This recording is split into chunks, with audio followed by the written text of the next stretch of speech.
It was just another quiet Saturday morning in our suburban neighborhood in Colorado. Coffee brewing, birds chirping, and my husband, Officer Mike, getting ready for his night shift. We never expected drama on our peaceful street, especially not from our neighbor Karen. You know the type, always watching from behind the curtains, always ready with a complaint. But that morning, Karen took things to a whole new level. She marched right over to our driveway, clearly upset about something, and before we could figure out what was going on, she bent down and started deflating the tires of my husband's car. What she didn't realize, what she would soon come to regret, is that the car she was sabotaging belonged to a police officer, my husband. At first, I stood there frozen, wondering if I was hallucinating. Was Karen seriously letting the air out of my husband's tires? In broad daylight? On our own driveway? "Karen, what are you doing?" I finally blurted out, stepping closer. She didn't even flinch.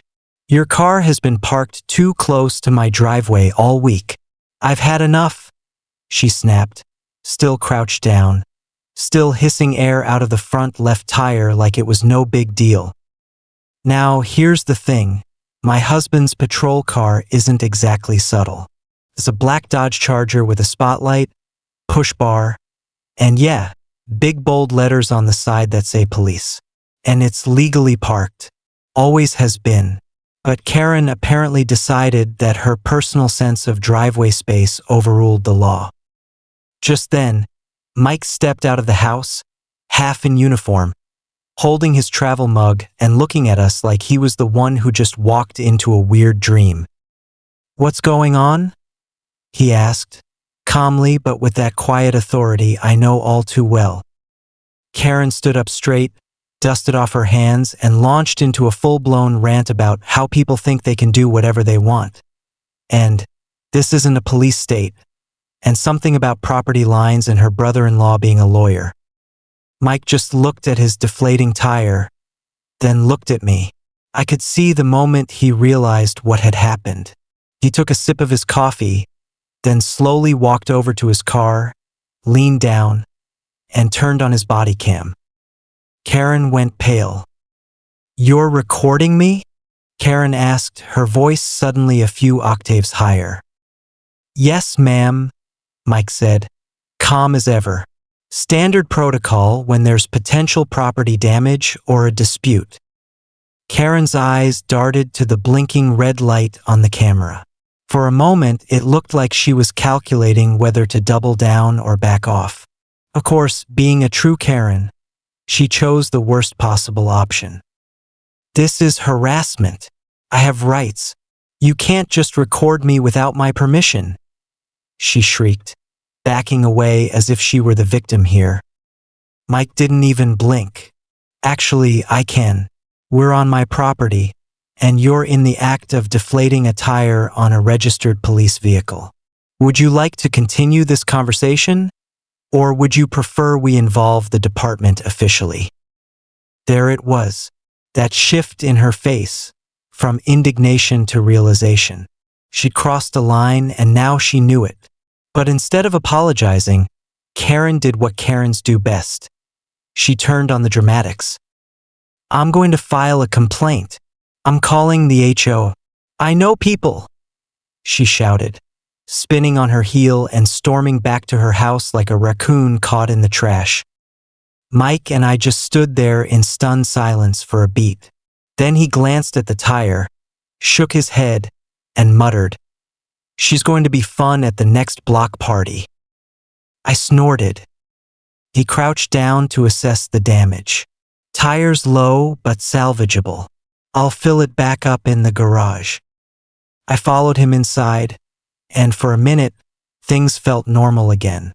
That is, until we heard Karen's voice, muffled but getting louder, coming from her porch, this time on the phone, and we both knew exactly who she was calling. "Yes, I need to report a hostile neighbor," we heard her say, loud enough for the squirrels to testify. "He's threatening me. He turned a camera on me. Yes, he's a police officer." Mike raised an eyebrow. Well, she got one fact right. I peeked through the blinds just in time to see her pacing on her porch in her fuzzy pink robe, hair up in curlers, waving one arm like she was conducting a symphony of nonsense. About 15 minutes later, a patrol car rolled up. Now, here's the fun part. The officer who stepped out was Officer Janelle Thomas. She's worked with Mike for years, knows him, loves him, brings deviled eggs to our barbecues. Karen didn't know that. As Janelle approached, Karen came flying down her porch steps, voice shrill. "Officer, thank God you're here. He was threatening me. He pulled a camera on me. I feel unsafe in my own neighborhood." Janelle glanced at Mike, then at the tire, then at Karen. "Ma'am, are you referring to Officer Rivera here?" Karen blinked. "Who?" She turned, finally noticing the name badge on Mike's uniform. "Rivera." "Oh," she said, but not like she meant it. Janelle remained professional, but I could see her trying not to smile. "Do you have any proof of the threat, ma'am?" Karen sputtered. "Well, he filmed me." "Yes," Mike said, stepping forward and calmly handing over the body cam footage.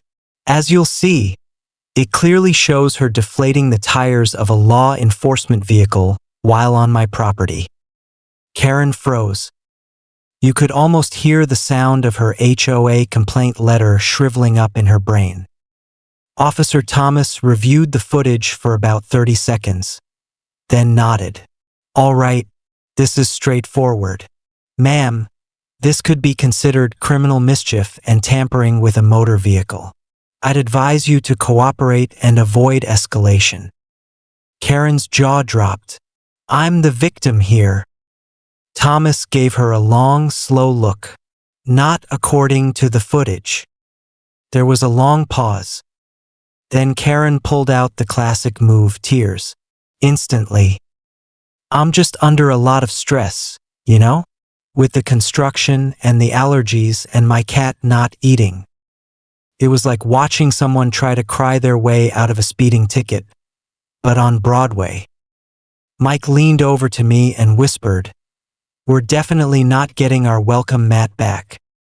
Officer Thomas, ever the professional, let out a soft sigh. "Ma'am, I'm going to need you to come with me. We'll take your statement downtown. You have the right to remain silent." Karen's tears stopped midstream, like someone had unplugged her emotional sprinkler system. "Wait, what? Are you arresting me? I'm a homeowner." Thomas looked unimpressed. "You're also on video damaging a police vehicle. Homeowner or not, that's illegal." Mike stepped back, arms crossed, watching as Karen was gently but firmly guided to the patrol car. She kept mumbling something about her lawyer cousin and the Constitution. But by that point, even the neighborhood squirrels had stopped pretending to care. As the patrol car drove away, I turned to Mike. "You think she's going to actually call that lawyer cousin?" Mike smirked. "If he's anything like her, I doubt he passed the bar." Later that evening, things were quiet again. No shouting, no drama, just the soft hum of our porch light and the comforting hiss of air refilling Mike's tire. We sat on the steps, sipping coffee, watching the sun go down behind the rooftops. For the first time in weeks, the neighborhood felt peaceful again. "Think she'll move?" I asked. "Doubt it," Mike said, "but she'll definitely think twice before messing with a cop's car again." And just like that, the great suburban saga of Karen versus common sense came to a close, complete with flashing lights, body cam justice, and a very flat tire.